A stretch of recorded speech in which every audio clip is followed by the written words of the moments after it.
Hi folks, I'm Matt and welcome to My Expanded Universe, a show where I go through the entire EU in chronological order as best I know how. Whoa, after all the excitement of talking about Shadows of the Empire in the last video, we gotta calm things down.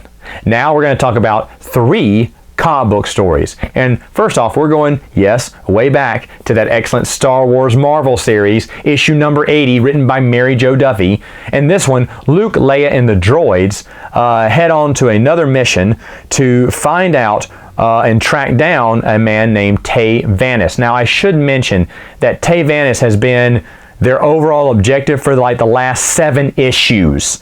They've been trying to track this guy down because the rebellion needs him. And when they finally track him down in this one, I'm going to have to spoil this here, kind of tell you what's going on, but it's actually Vader's trapped him, drugged him, basically just made him useless for the rebellion. And Vader even brags to them in a recorded message, I believe, that this was all a big distraction to get them, distracted while the Empire did something else.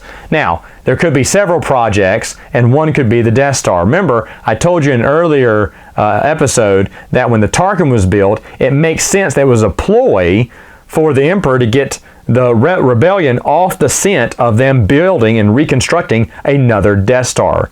So this whole mission about finding Tay, it was just basically fluffed up by Vader to keep those rebels busy and occupied while the Empire laid forth their wicked, evil plans. And yeah, this kind of sucks because you've been waiting on it for like 7 issues and then it ends with a wah, wah, wah, not that exciting.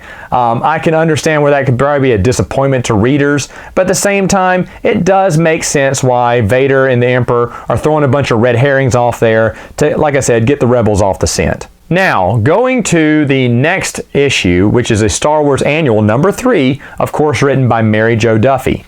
Now, in this one, Vader implements a plan to take over the planet of Belderon, and it focuses on 2 people, Flint and Barney. And as the Empire's coming in and invading their city on their planet, the rebels are trying to stop them. And you have 2 different perspectives. Now, I'm going to have to ruin this because I like the uniqueness of this story. At the end, the city is destroyed, okay? Like, it's just leveled to the ground. And the rebellion, the Empire blames the rebellion, who didn't do it at all, but, of course, the Imperial propaganda machine has pinned this on the rebellion.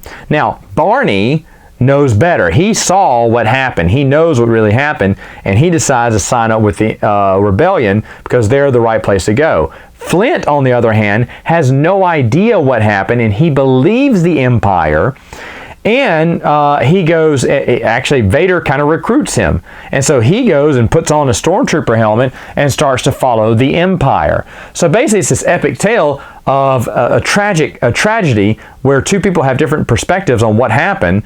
Of course, we know the truth, but these best friends go separate ways, and now they're enemies because of what happened. Unfortunately, the rebellion's left with a person whose name is Barney. Now, as an annual goes, this is actually a pretty interesting story, and I did enjoy the tale of the 2 friends who get separated after this battle.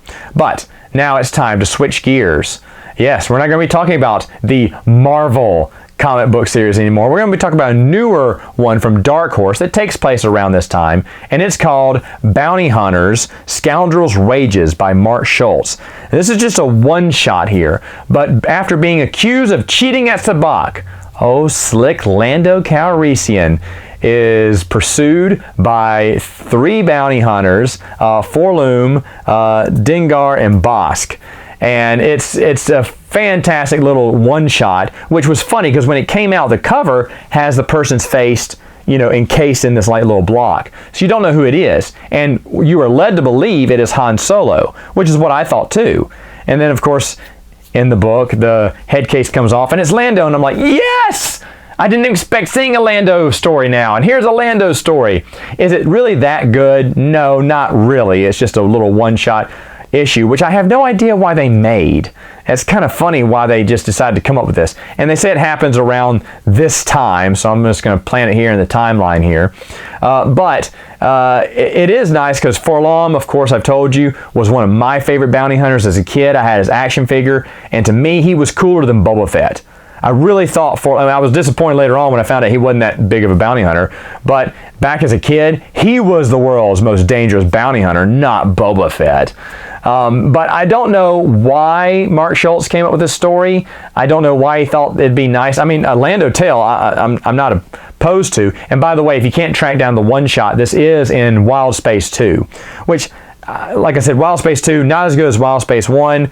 I'm sure that comic book, maybe one shot was hard to find, I guess, and that's why they put it in there. To me, I didn't ever think it was that hard to find. But anyway, it is kind of a random story they just kind of threw in there. But it's Lando. I'm not complaining. All right, folks, that's all the time I have for now. See you next time with another video.